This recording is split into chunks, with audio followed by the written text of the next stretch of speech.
The future, in our opinion, is being able to orchestrate or deploy AI within the workspace. One of the things that's always fun to talk to younger reps is your prospect is not just thinking about your product all day. Even if they loved it, they might be gone to the next thing. Yeah. So how do we make sure that you can keep that human connection? Send an email. So why not train an agent that understands how you like to format emails? Yeah. So right as the call is done, it says, hey, Rick, your email's ready to go. Would you like me to send it? You click a button, it sends it off. Yeah. And I'm still enhancing that human connection and saving an hour a day, not having to send emails after every single call. How about leadership? Yeah, one of our customers, they built an agent. We call it the deal intervention agent. And the whole purpose is, I am a sales manager or CS manager. I have 8 to 10 people on my team. Yeah. What happens if a call is going off the rails and I don't know about it? I can't really coach off of that. Let's build an agent that is monitoring every single call. And if something is going wrong or we're going to lose a deal, the agent is smart enough to say, hey, manager, your team member just had this call. Here's all of the context. Maybe go help them overcome this objection so that we can move that deal forward. Yeah. It's a total game changer. What, in your view, actually separates top performers from everybody else as they're kind of leaning into AI in sales and CS? A couple things for me is, one is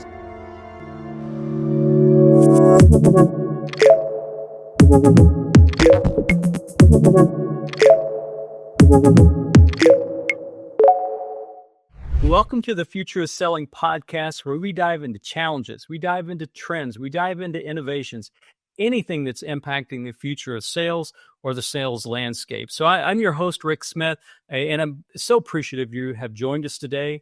And I want to tell you about our guest, right? So our guest today is Robert Henderson. Robert is the head of revenue at AskElephant.ai. If you've never heard of that company before, I think you're going to hear about them in the future, and you're certainly going to hear about them today. Robert leads sales and customer experience and partnerships at AskElephant. And prior to joining AskElephant, Robert founded, and I'm hoping I'm saying this correctly, but it's spelled with a Q, but Create.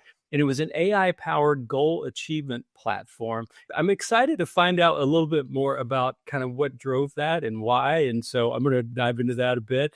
But also he's held leadership roles in growth and customer success and partnerships at another company called Divvy that was eventually acquired. So he's got a lot of experience. He's got a great tech background. You know, he's just got a lot going on. So I'm really excited for the conversation today and just kind of unpacking where he's been, what he's doing now, and where he's headed. So Robert, welcome to the podcast, and thank you for your time today. I appreciate it. Thanks for having me, Rick. I'm really excited.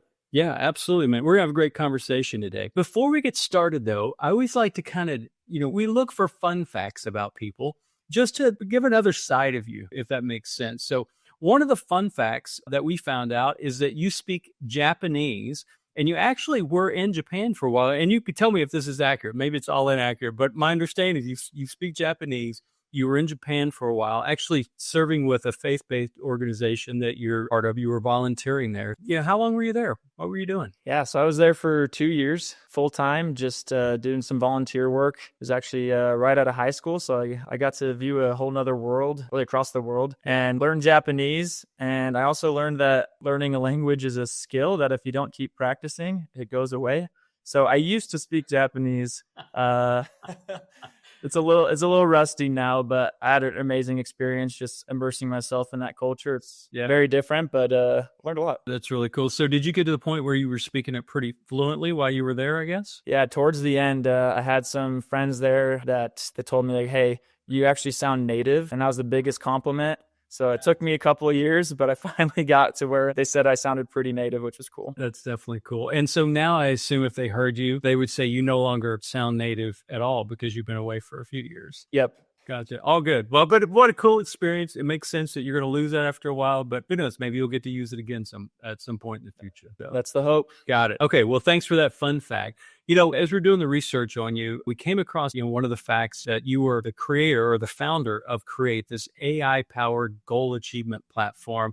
And it just kind of piqued my interest. I do a lot of reading, do some masterminds around, performance and just self-improvement and growth and stuff like that. So it just kind of piqued my interest. So tell me a little bit more about Create and kind of why you did that. Yeah. So I was at my former company, Divvy, really awesome company. We got acquired, a lot of high performance individuals. And at Divvy, in my personal life, friends, there was this 3-month span where so many people in my life are coming and saying, hey, I don't really know what I want to do with my life. I don't really know how to get where I want to go. Right. And it was just this theme where I'm like, okay, I'm hearing this problem over and over again. Yeah. And generative AI was really just coming onto the scene. And I realized there's this unique opportunity of AI being able to guide people in their life in a different way that we've never been able to experience through technology. Right. So the whole goal was use AI to help people have really more clarity on how do I come up with goals? How do I achieve goals?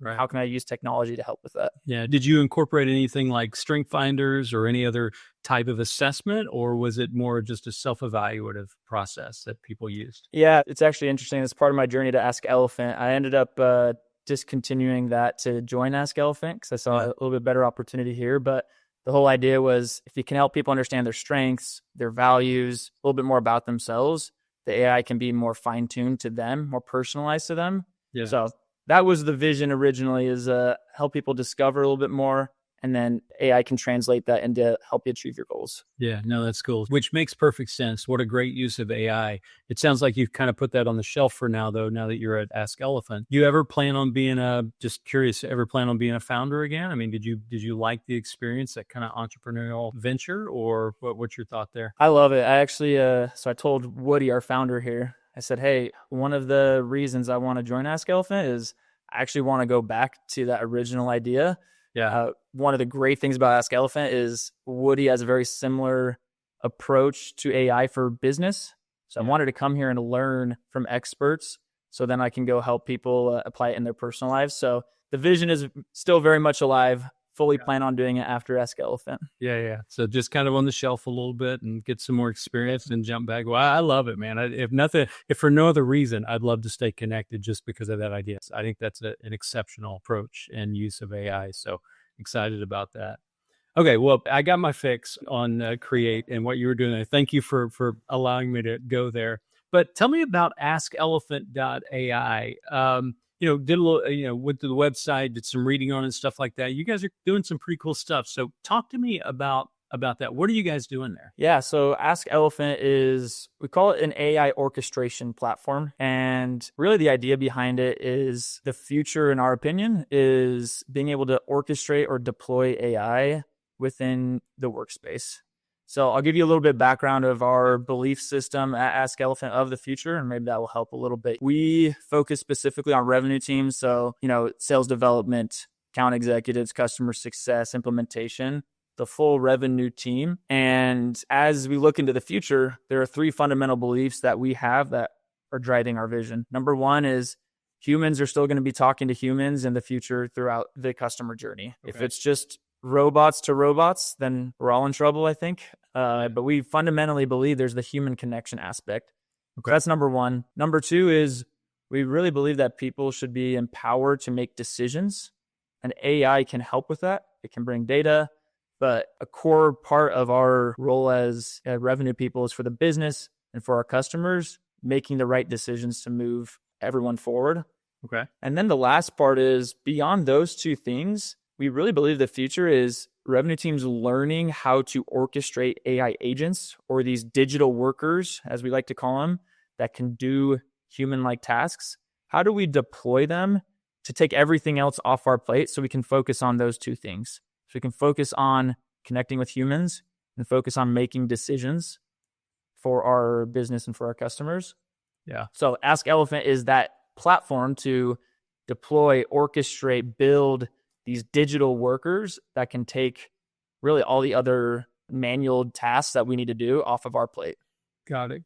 So do you feel like, is there anybody else in the, it sounds like you guys have kind of coined a term there, or a phrase, right? The AI orchestration platform. Anybody else that kind of is in that space at this point, or do you guys feel like you're the only one taking this approach and working on those, those specific 3 things? Yeah, there's some other platforms that are starting to get a similar idea. We feel we're unique in the sense of how we envision those 3 things.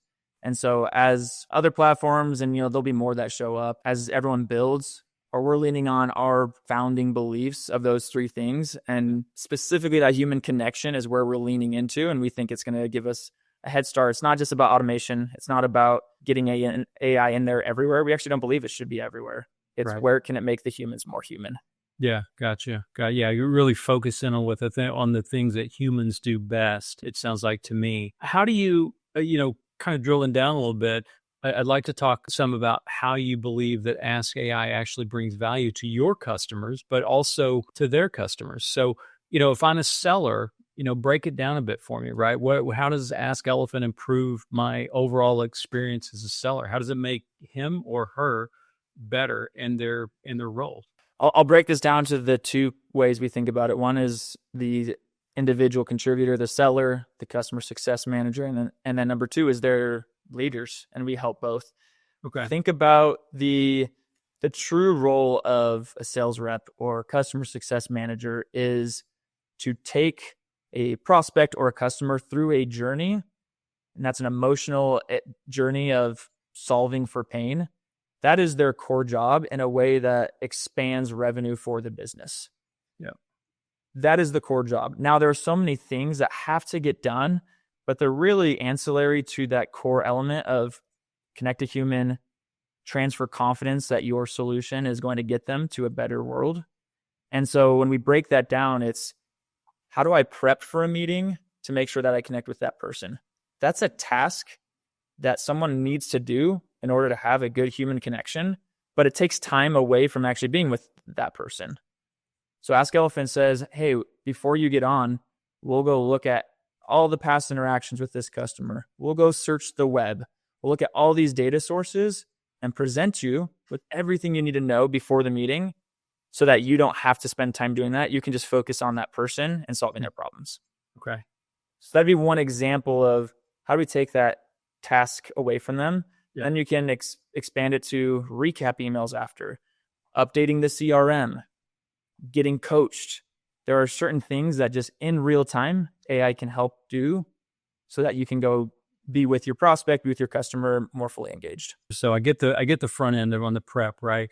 Prepping for a meeting. Yeah, I need all the information I can get about Robert and kind of what do I need to know so I can improve the likelihood of this human connection. So it's gonna search, it's gonna bring me all this info, present it to me probably in a very consumable fashion, and then I get to decide what I want to use, what I don't want to use. Or actually, does the platform actually help me decide what to use as well? I mean, so it gives me 25 data points. Are they all equally weighted and important, or does it say, hey, here, based on Robert and what we know about him, here's the 5 of the 25 or the 10 of the 25 that are the most important you should really focus on? Or how does that work? Yeah, that's a great question, and it gets me excited because that's also one of the unique parts of AskElephant is we like the analogy of an agent being a digital worker. Okay. Because it helps people realize just like you were going to hire someone, you actually get to hire or train your agent specific to your business. Okay. So we provide the tools for you to say, hey, as a business, these are the things we care about for our reps to get up and going before a call. So for example, we have a customer that does shipping returns. And so they trained their agent to say, go look for any policy on a public website that helps you understand this prospect's shipping policies. So I know exactly how to position it. That's a custom trained agent. And that's really the nuance that we get excited about is everyone can have an agent that's specific to their needs. Got it. So, and would that agent also help with things like not just retrieving information and presenting a bag? Does it also help put it in format for presentation and things like that, or does that go back to the sales rep or the CSM to make that transition? Yeah, so we can pull in data and then we can push out data as well. So one of the biggest nightmares for a sales rep is I get off a call, I have to go spend 5-10 minutes in my CRM, HubSpot or Salesforce. I have to go put in the information, update the deal stage, all of this. Yeah. Why not go hire an agent to say, hey, this is how I usually update my CRM. After a call, just go do it for me so I can go to the next call and get to that next human connection faster. Yeah. So we can push, we can pull, we're interacting with your data in both ways. So that's so now you're kind of transitioning into the post play. So post is going to grab the data, it's going to fill out the, whatever it needs to fill out in the CRM. I think I saw, probably looks like you're taking that information, maybe creating emails, follow-ups, things like that. Talk a little bit more about how your platform helps a seller or a CSM in a post meeting. So I've had the connection with my client or with my prospect, right? I've helped them make some decisions in real time, hopefully. Now, what does it do? How does it help me afterwards? Yep. So one of the most common ones, like you said, a follow-up email. It's something that the best reps know they should do because it keeps alignment throughout the process. Yeah. One of the things that's always fun to talk to people about and help, maybe younger reps realize is your prospect is not just thinking about your product all day. Like newsflash, they have their own business. Yeah. So once they get off, even if they loved it, they might be on to the next thing. Yeah. So how do we make sure that you can keep that human connection? Well, most people know send an email. Well, to send a good email, it takes 5-10 minutes. You have to remember what they said, action items that you both committed to. So why not train an agent that understands your tone, understands how you like to format emails? Yeah. So right as the call is done, it says, hey, Rick, your email's ready to go. Would you like me to send it? You click a button, it sends it off. Yeah. And now I'm still enhancing that human connection and saving an hour a day, not having to send emails after every single call. Yeah. That's cool. And probably with a greater deal of accuracy as well, which would be a big benefit. Okay. So those are some examples of how it helps a seller or a client success manager. How about leadership? You talked about that a minute ago. How does AskElephant impact, the at the leadership level? Yeah. So leaders are a little bit different. They're not doing the job. Their whole purpose is to empower their reps, their teams to do their job better. Yeah. And so most of that comes down to how do I have the right data at the right time to help my team move forward?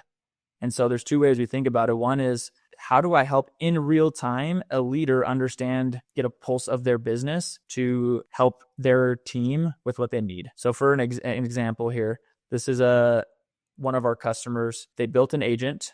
We call it the deal intervention agent. And the whole purpose is I am a sales manager or CS manager. I have 8 to 10 people on my team. Yeah. What happens if a call is going off the rails and I don't know about it? I can't really coach off of that. Yeah. And so what they said is, let's build an agent that is monitoring every single call. And if something is going wrong or we're going to lose a deal because maybe they brought up that a competitor's pricing is better than ours, the agent is smart enough to say, hey, manager, your team member just had this call. Here's all of the context. Maybe go help them overcome this objection so that we can move that deal forward. Yeah. So our customer built that. First time he got a notification from AskElephant, walks over to the sales rep, helps them, coaches them, and they ended up selling the deal. Wow. So now that manager feels like AskElephant, AI, like this orchestration helps me actually drive revenue for my reps.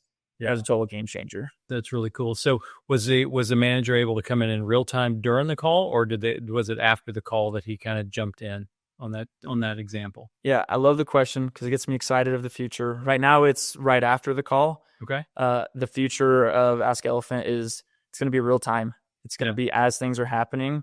Yeah. You as a leader can know, you can intervene, you can help your team and empower them to be better. Got it. Good example too. And I may ask you for one other, but let me pose one more persona to you. We've talked about the seller CSM, individual contributor. We've talked about the leader. And I like the way you phrase that, right? Is how do I as a leader in real time help my team? And that's what the AI agent is doing. That's really cool. How does it help the customer though, of your customers, right? I mean, how does it impact them? Is there a positive impact, or is it just helps the folks we work with? Talk about that a little bit. So the ideal world that we believe in, that we're shooting for, is if we can help our customers be more obsessed with their customers, then the overall experience that they will be able to deliver is going to be exceptional. Right. And so I'll give you another example here of an agent that would help there.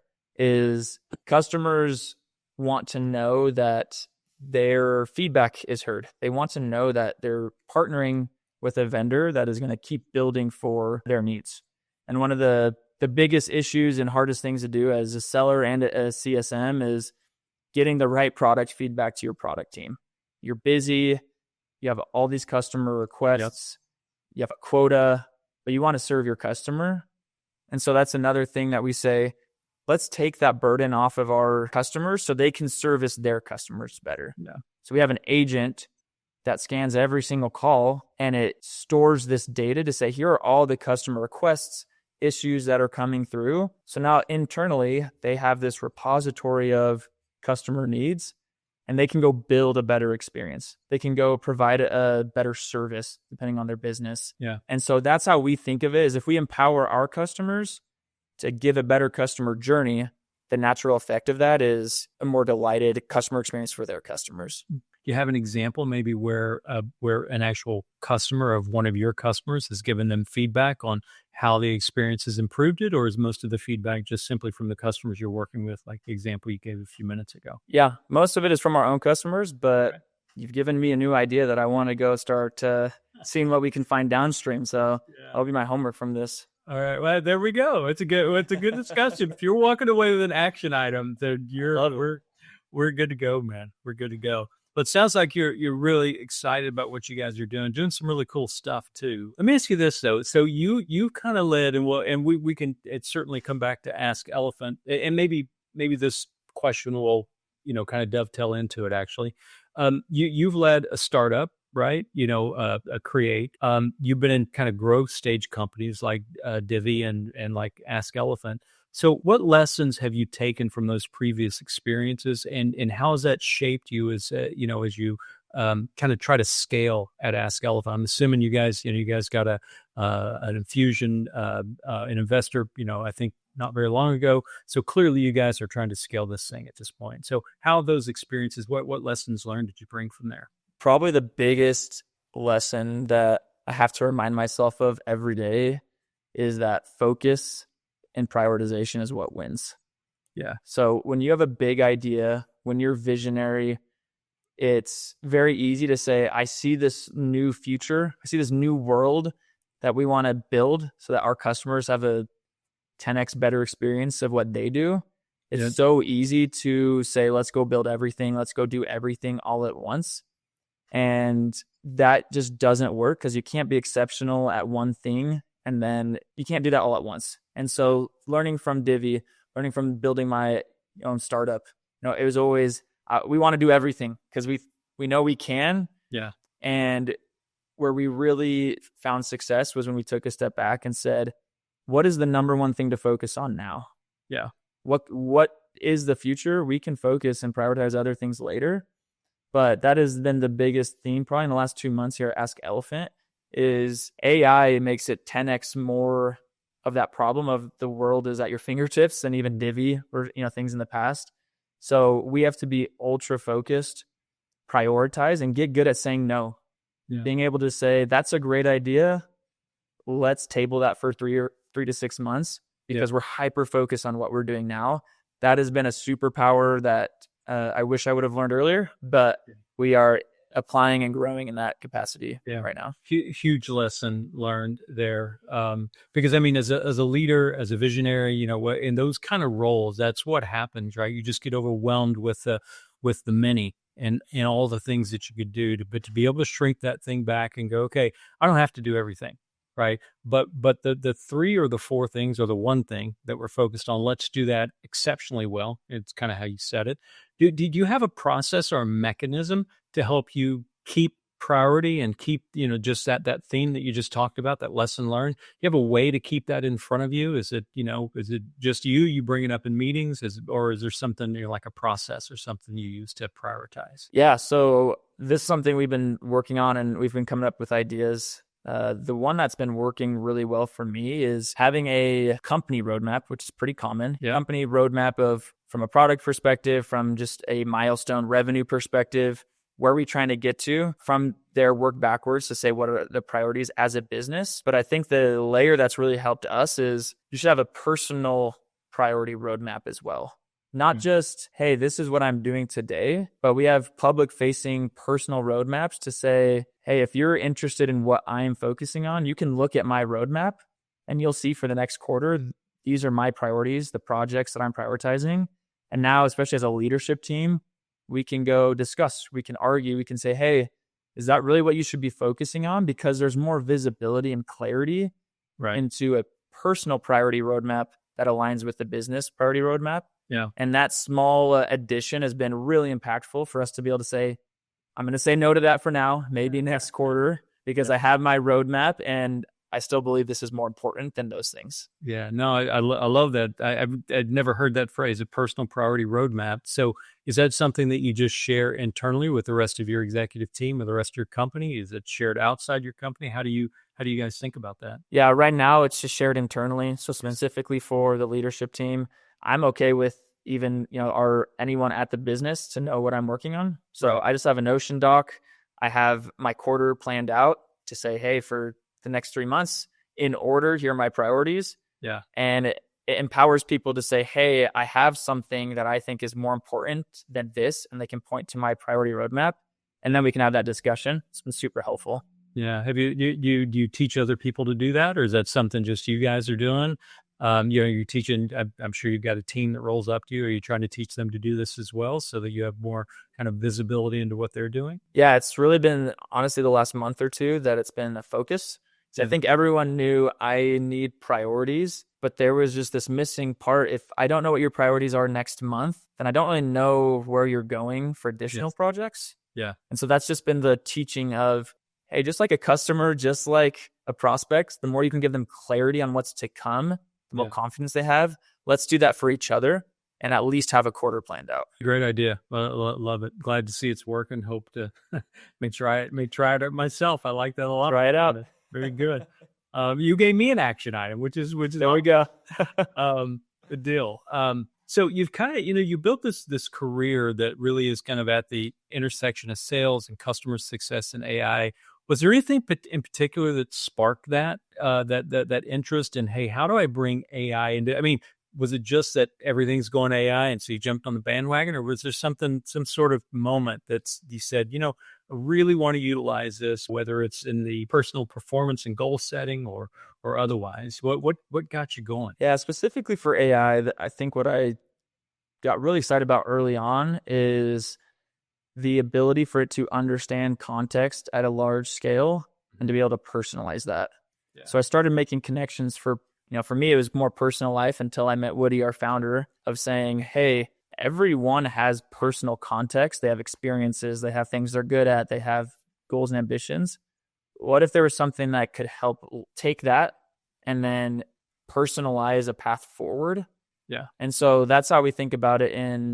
When I talked to Woody for sales and CS, I was like, oh my goodness, I've done both of these jobs. The ability for AI to facilitate or orchestrate these parts of my job, I could have doubled the revenue I produced for Divvy is what I really feel. I feel like I could have taken on more customers, generated more revenue. So that's what got me excited is I can do what I do best because it understands me enough that it can be personalized and contextual. Yeah. God, I talk a lot about in just different venues about kind of this idea of friction and flow and how AI can help you reduce the friction, or the term that backs that up is called psychic entropy. It's that thing where I'm worried about doing this, I'm worried about doing, all these things, but they're really not aligned with the goals I'm trying to accomplish. So how can I reduce that and really focus in on the things that put me in a flow state, the goals, the energy, all those things. So it sounds pretty similar. So I'll shift gears just a little bit. Everyone in sales and kind of customer success now, they have access to pretty similar tools. What in your view actually separates top performers from everybody else as they're kind of leaning into AI in sales and CS? A couple of things for me is, one is, do you really understand the customer journey? Okay. I'd say that very specifically because that's one of the things I think we're going to see in the next few years of AI is it's going to make a more cohesive journey because it can bring teams together, it can break down silos. Yeah. And so if you're a sales rep, I think just saying, hey, what pain do you have as a customer? What do I need to solve is good. But to go from good to great, it's what is the journey that this customer's on? Because I know our customer very well. They might be a little bit different, but in general, I know the struggles they've had before. I know that in order for them to have a great experience with AI, they need to go through this mindset shift.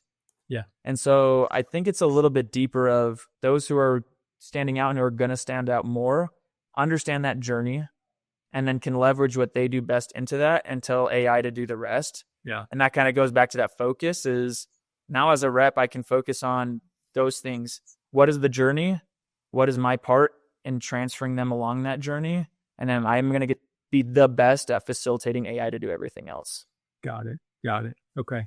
Yeah, it makes sense. That's actually probably my next question, was just kind of talk about that human element. What aspects of it are the most important to keep in the sales process or the client experience? But it probably comes back right back to what you're saying, right? Just, the connection piece, the pieces that only humans can do, the humans do the best. So any additional thoughts around that kind of question? What human elements are the most important to maintain in this AI human balance? Yeah.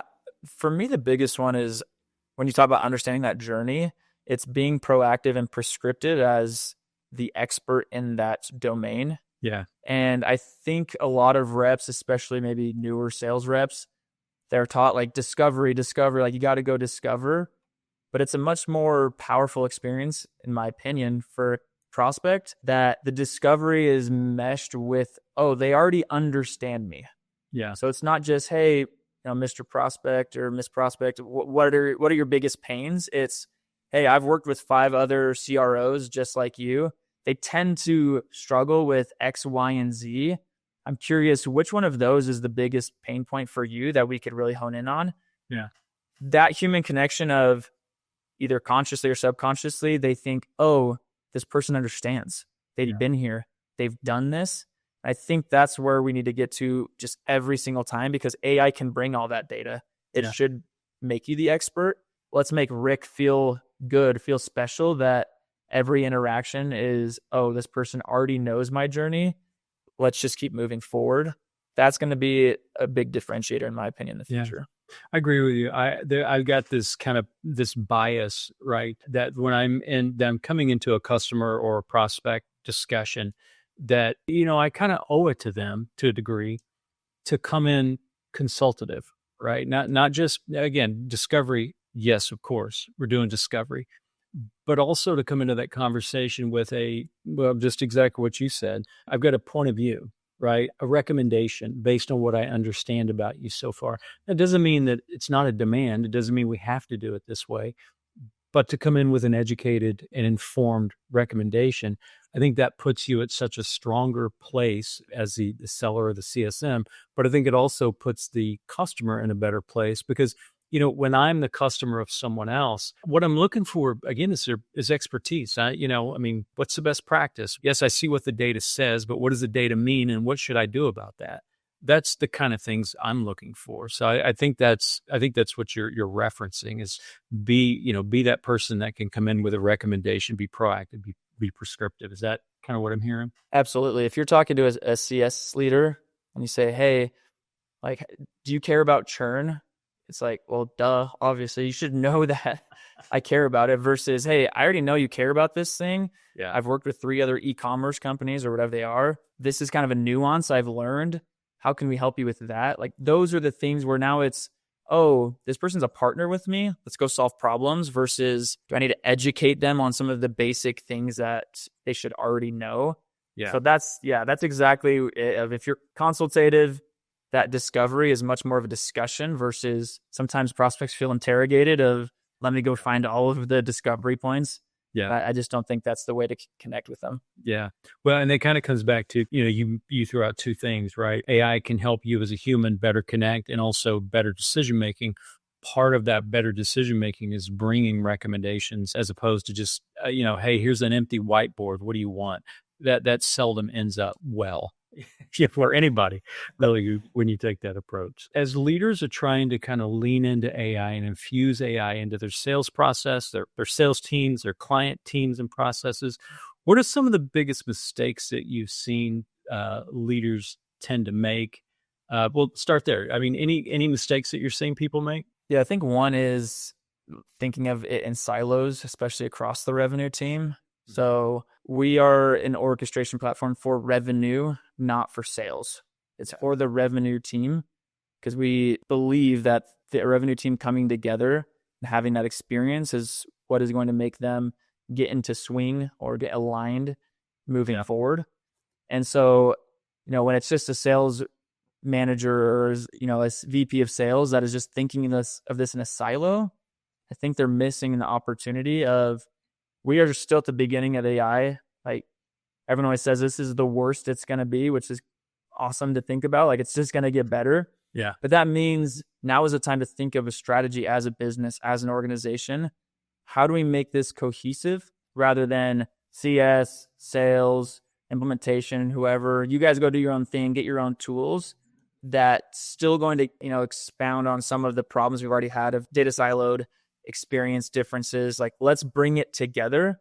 And that's the teams that have had the most success with us personally is they brought all their teams on and all their teams are loving it together. Yeah. And that's more of that orchestration that we see is don't get too caught up in your sales quota that you forget, hey, we need to set this up for the long term for our whole org, not just our team. It's a good point. So, so the mistake would be siloed. The cure to that, or the best in class approach would be, let's think about this holistically.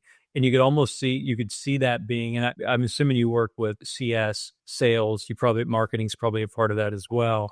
And so your solution could be something that helps actually unite those teams in areas where maybe they're not as united and working together as they should. That's what I would say. Absolutely. All right. Well, we're getting a little close to time, but I did want to ask you one last question around AI. What do you think's next? What do you see? And we're the Future of Sales podcast. So what do you see in the next year to, maybe 3 years? Maybe 3 years too far to predict with AI, but what do you see coming down the pipeline? Yeah, I think the biggest shift, and this is when you talked about mistakes, I think it actually is a current mistake that people are making that they can quickly change is the future. Like we're starting to get there, but the future is truly a proactive AI experience.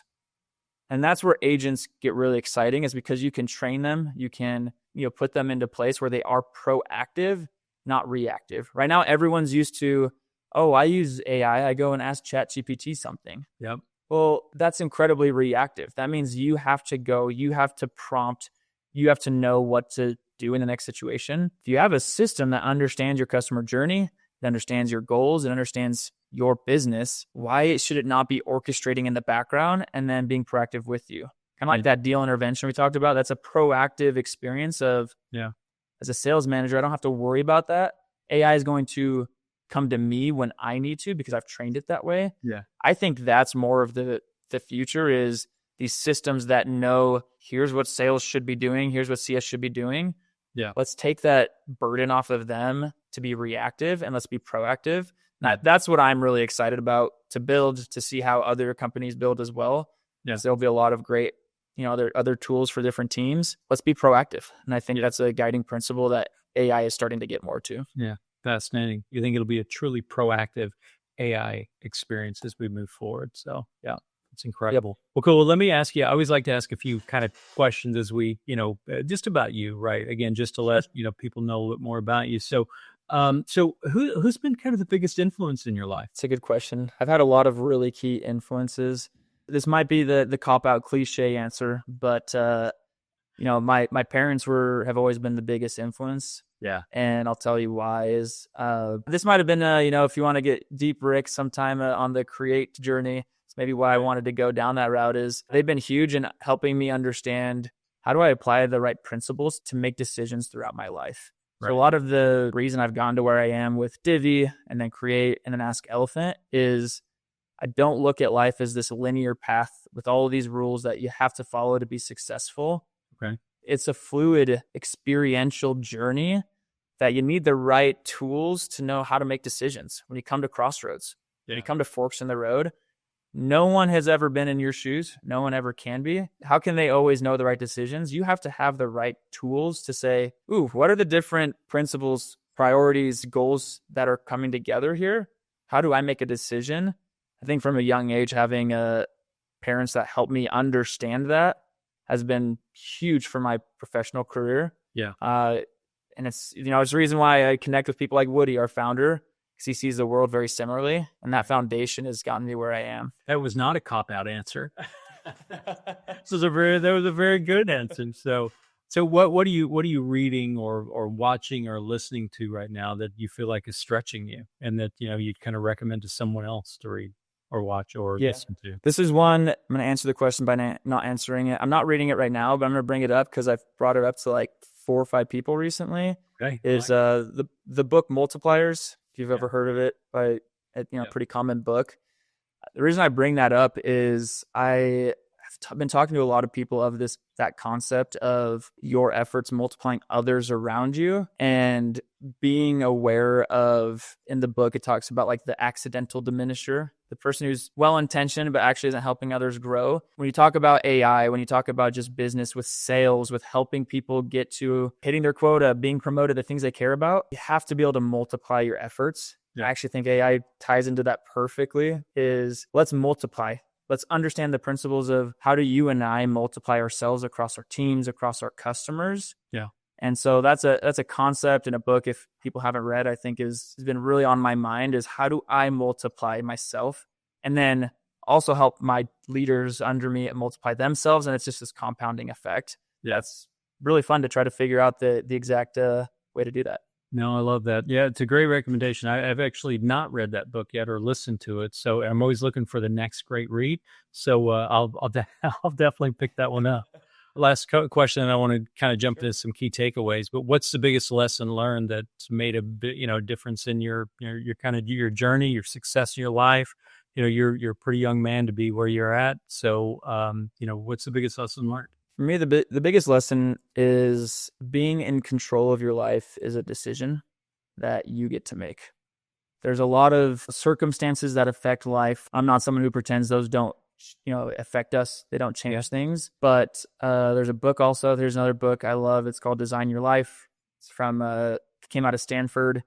It was a big inspiration for Create as well. Each of us have the ability to design what we do, whether that's designing the type of life we want to live, designing the career that we want to have in sales and something else. Yeah. And the more intentional we are, we're going to get to where we want to get. I didn't just choose Divvy just because it was a job. I said no to actually a lot of other jobs because it just didn't feel like it was the growth trajectory I wanted. Yeah. And then Divvy came along. I'm like, oh, these people they're kind of crazy actually. They're incredibly ambitious. Yeah. This is something I choose for my career because it's going to impact where I go. And so there's countless examples, but my big takeaway is be intentional. Design your life, design your career, be the designer of what you want to do, and leverage the tools like AI to get there, but be in the driver's seat and good things will happen. Well, man, great discussion today. Let's kind of end it with maybe some takeaways. So if I'm a sales leader, a CS leader, executive leader in a company, right, and I'm wanting to lean more into this AI thing that's happening all over the place, right? What would be 2 or 3 key takeaways that you would tell them? Hey, you got to do this, you got to do that, and man, don't forget the other. What would this be? I think number 1 is start now. Like, key takeaway should be, if you haven't talked about AI internally, if you haven't looked into it, if you don't have a strategy, and I don't think it has to be a super crazy, like we've talked about it for months, strategy. Yeah. Just something to get started. If you haven't done that, like start this week, start today. Yeah. Quick 30 seconds, I think will be helpful for the audience, Rick, is Y Combinator came out with this research from OpenAI, I think it was, and they're showing the curve of what AI can do. And right now it's like AI can take a task that someone might take 30 minutes to do, and it can do it well. Well, next year they're anticipating that to go to something that would take you and I 4 months to do. AI can actually do accurately. That's a crazy jump. If we're not thinking about it right now, right, others are, your competitors are, we're going to fall behind. So I think number 1 is don't fall behind. Like, let's do it now before that crazy curve of what AI can do is the first takeaway. Yeah. And what I kind of, to add on to that, what I hear is don't wait for perfection. Right. Perfection is a figment of your imagination, right? Get the information maybe, but get started soon. Start experimenting, start doing some stuff. So, and then number 2, I think, is the big takeaway we talked about earlier is don't think about this in a silo. No one's an expert. Go to LinkedIn, go to your friends, talk about it with if you're in sales, talk about it with your CS leaders, talk about it with your SDR managers. How do we bring it together? And I'm a little biased because that's just an ethos here at AskElephant is bringing the revenue team together. And I would just say, start today, start now, and start with other people that can help you start crafting that journey, help you start iterating on it. Yeah. And if you can do those two things, everything else will fall into place. Yeah. But I want to see people not fall behind. I want to see great companies come because they were at the forefront. Yeah. And so bring others and involve them because we're all learning together. Yeah. Gotcha. Well, man, it's been a fantastic conversation today. I appreciate just kind of what you guys are doing at AskElephant and kind of your vision and for that and just your excitement around it. Appreciate you telling us more about you. I find your points of view on kind of, books you're reading and things like that to be really interesting. We need to, maybe we connect some more later on that because I'd like to kind of dig into some of that with you and appreciate the key takeaways. That's perfect. So, well, sir, thank you for the time today. And I hope you have a great rest of the week and we'll stay connected. Thank you, Rick. This has been awesome. And thanks for everything you're doing on this podcast. Appreciate it. Absolutely. Talk to you later. You too. Bye-bye.